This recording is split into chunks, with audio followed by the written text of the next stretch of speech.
आज आपण बनवणार आहोत पौष्टिक आणि चविष्ट नाचणीचा शिरा। कमी साहित्यामध्ये पटकन होणारी ही रेसिपी लहानांपासून मोठ्यांपर्यंत सगळ्यांना नक्की आवडेल। सकाळच्या नाश्त्यासाठी किंवा संध्याकाळच्या भुकेसाठी एकदम परफेक्ट। नमस्कार, मी छायाच कुक टाईममध्ये तुम्हा सर्वांचं खूप खूप मनापासून स्वागत। उन्हाळ्यासाठी झटपट होणारा पौष्टिक नाचणीचा शिरा बनवण्यासाठी मी गॅसवर कढई ठेवली आहे।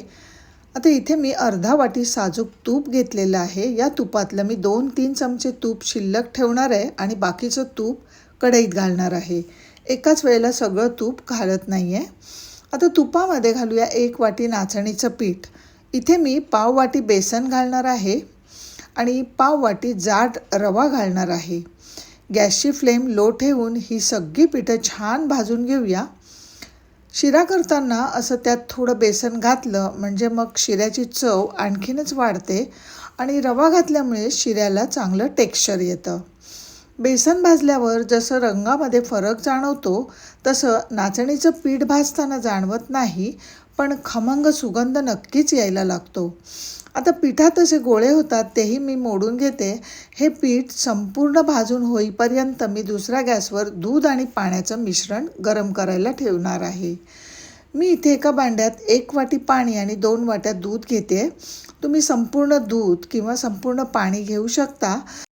मी इथे 1 वाटी नाचणीचं पीठ, पाव वाटी रवा आणि पाव वाटी बेसन घेतलं, म्हणजेच 1.5 वाटीला मी 3 वाट्या दूध आणि पाण्याचं मिश्रण घेतलेलं आहे। हे दूध मी बाजूच्या गॅसवर गरम करायला ठेवलं आहे।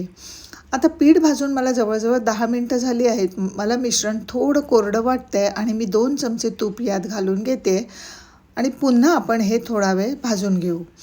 एकाच वेळेला संपूर्ण तूप वापरण्यापेक्षा थोडंसं तूप नंतर वापरलं तर तुपाचा अंदाजही अगदी व्यवस्थित येतो।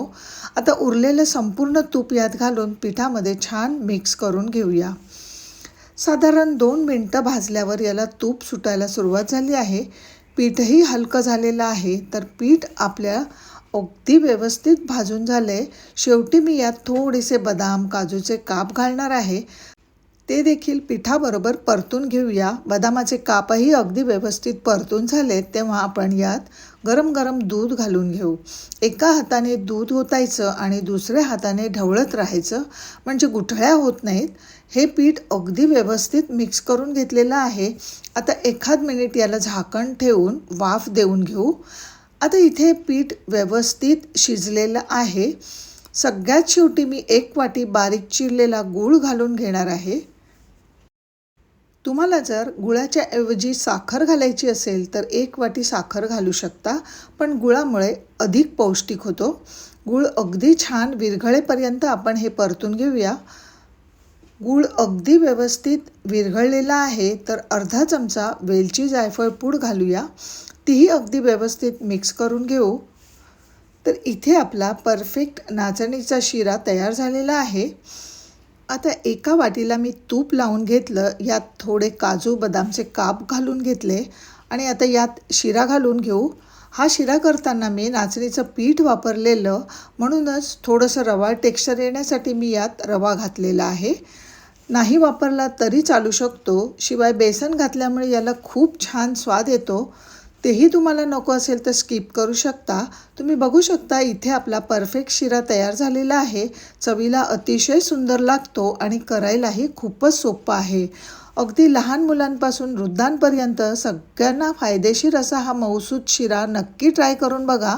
हा पौष्टिक शिरा तुम्हाला आवडला का हे जरूर मला कमेंट करून कळवा। तर पुन्हा भेटू अशाच एका हेल्दी आणि नवीन रेसिपीसह। धन्यवाद। श्री स्वामी समर्थ।